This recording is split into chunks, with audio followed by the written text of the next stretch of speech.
बॉलीवुड की एक action film धुरंधर सामने आई है।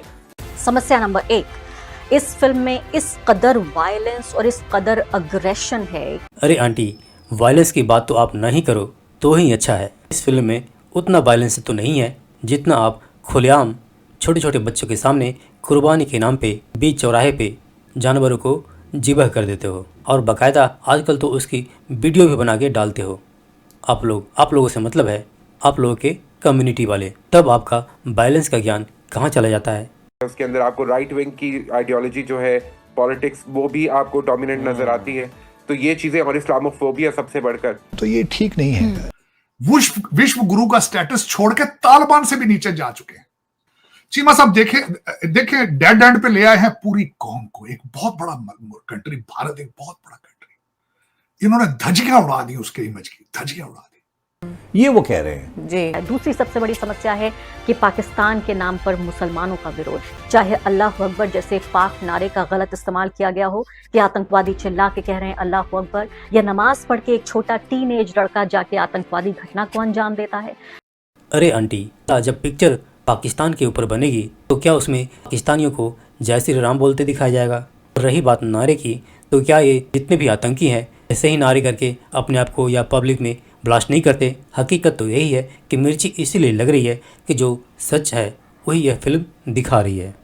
तो दोस्तों, जैसे जैसे धुरंधर फिल्म सफलता के झंडे गाड़ रही है, वैसे वैसे पाकिस्तानी मीडिया और भारत में बैठे अति लिबरल के रिएक्शन और बेचैनियाँ बढ़ती जा रही है, जिसमें पाकिस्तानियों के रिएक्शन तो समझ में आते हैं कि वो इस फिल्म को और इस पर कुछ भी कह सकते हैं, लेकिन भारत में ही बैठे कई लोग जो रिएक्शन दे रहे हैं, अरफा जैसे लोग, जिनके रिएक्शंस को देख करके लगता है कि ये तो पाकिस्तानियों से भी बड़े पाकिस्तानी भारत में बैठे हैं। ऑफ कोर्स पाकिस्तानी मीडिया इसको प्रोपेगेंडा फिल्म बता रही है, लेकिन वहीं पर कई पाकिस्तानी ऐसे हैं जो इस फिल्म को देखने के बाद पोस्ट कर रहे हैं, कमेंट कर रहे हैं कि यह फिल्म के अंदर जो दिखाया गया है इसमें बहुत कुछ सच्चाई है, लेकिन इसके बावजूद भारत में ही बैठे जयचंद और पाकि मीडिया इसको कह रहे हैं कि पाकिस्तान तो बहाना है, मुसलमान निशाना है। तो भाई, इनके कहने का मतलब ये है वो पाकिस्तान और पाकिस्तानी मीडिया जो दिन रात भारत के खिलाफ जहर उगलता है, खुलेआम भारत को अपना दुश्मन मानता है, और उसकी वजह से भारत में कई आतंकी घटना भी हुए, लेकिन इन जयचंदों के हिसाब से उसके ऊपर बात करना भारत के मुसलमानों पे हमला करना है। तो दोस्तों, आप इस पे क्या कहना चाहते हैं? नीचे कमेंट करके बताइए प्लीज़।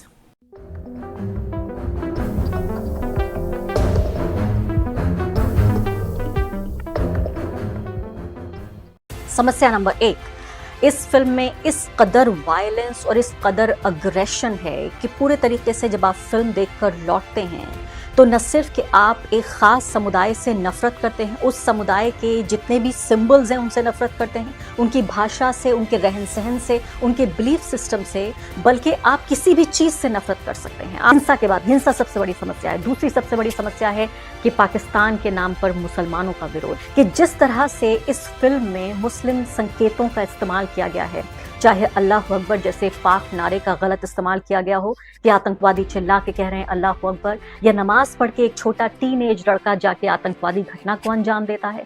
इसके अलावा खतना का जिस तरह से बहुत ही भद्दे तरीके से उसका रेफरेंस दिया गया है इस फिल्म में कि राष्ट्रवाद का मतलब, भारत के राष्ट्रवाद का मतलब, आप सोचिए कि हमारे जो बुजुर्ग हैं, हमारे राष्ट्र निर्माता गांधी, नेहरू, आज़ाद, अम्बेडकर, इन सब ने हमारे लिए जो कुर्बानियाँ दी, इस नए राष्ट्र का निर्माण किया। 80 साल इस राष्ट्र को होने जा रहे हैं। क्या इसलिए किया कि हमारी पूरी देशभक्ति और राष्ट्रभक्ति सिर्फ एक राष्ट्र से नफरत करने में गुजर जाए? बहुत ही संकीर्ण और भद्दी और मर्दवादी और बहुत ही श्रिल एक तरह का नेशनलिज्म है वो दिखाया गया है कि राष्ट्रवाद का मतलब, भारत के राष्ट्रवाद का मतलब, आप सोचिए कि हमारे जो बुजुर्ग हैं, हमारे राष्ट्र निर्माता गांधी, नेहरू, आज़ाद, अम्बेडकर, इन सब ने हमारे लिए जो कुर्बानियाँ दी, इस नए राष्ट्र का निर्माण किया।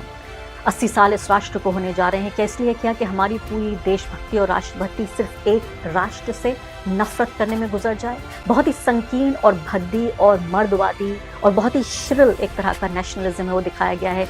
इस फिल्म को देखने के बाद एक जिम्मेदार भारतीय नागरिक और एक जिम्मेदार पत्रकार के तौर पर मेरा ये फर्ज है कि मैं आपसे इसको रूबरू कराऊं कि इस फिल्म को देखने जाने का फैसला आप इस रिव्यू के आधार पर ही कीजिए। और सबसे बड़ी बात मेरी आपको सलाह ये होगी कि आप इस फिल्म को हरगिज न देखें और ना ही किसी को देखने का मशवरा दें। और इसीलिए मैंने ये जहर का कड़वा घूंट आपके लिए पिया ताकि आपको ये ना करना पड़े।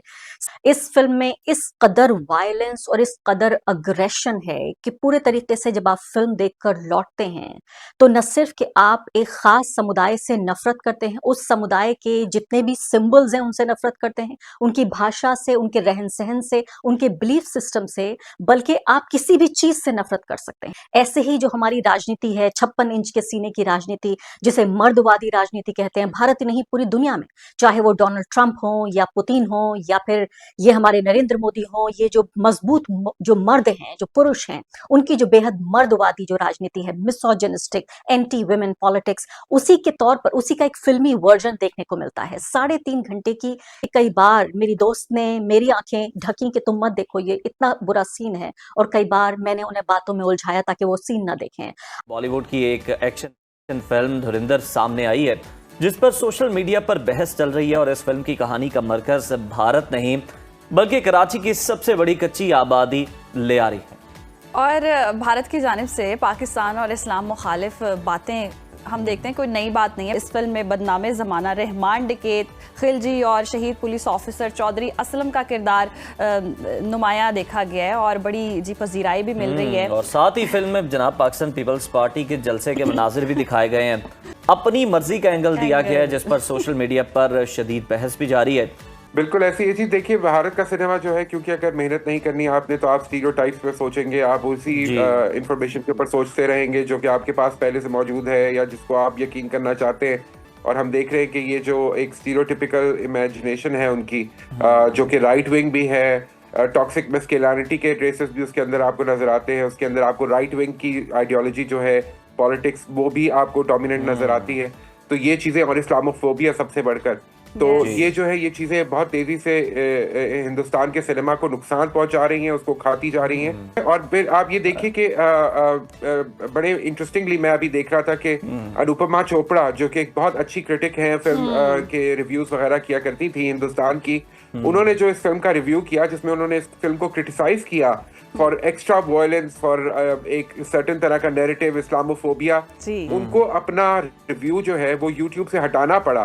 तो अनुपमा चोपड़ा जैसी बड़ी इन्फ्लुएंशियल फिल्म क्रिटिक को, जो कि फिल्म की आर्टिस्टिक मेरिट के ऊपर बात कर रही थी, उनको भी अपना रिव्यू जो है वो फौरन डिलीट करना पड़ा यूट्यूब से। हाँ जी। और तत्सम मुखर्जी हैं, अगर आप उनका रिव्यू जाकर देखें, वो अगेन एक बहुत बड़े अच्छे राइटर हैं, तो वो भी जो है इस फिल्म को जिस तरह कहते हैं, वो ये कहते हैं कि पाकिस्तान तो बहाना है, हिंदुस्तान का मुसलमान असल निशाना है। लेकिन एक सेकंड, और इतनी अच्छी मूवी मेरे नहीं ख्याल में मैंने कभी पहले देखी है। सब कैरेक्टर्स बहुत ज्यादा अच्छे थे। मेरा personal favourite Ranveer Singh. And to all my Pakistani fellows, ये मूवी देख के आए, ये बिल्कुल एंटी पाकिस्तानी मूवी नहीं है, हिस्ट्री दिखाई गई है, फैक्ट्स दिखाए गए हैं, बिल्कुल फैक्ट्स हैं, तो प्लीज देख के आए, बहुत जबरदस्त मूवी है। ओपन माइंड के साथ देखें प्लीज, ओपन माइंड के साथ देखें। आपके तो सिटी पे थी, आप क्या कहना चाहेंगे? नहीं, बिल्कुल ट्रू इवेंट्स पे बेस्ड है और बहुत अच्छी है।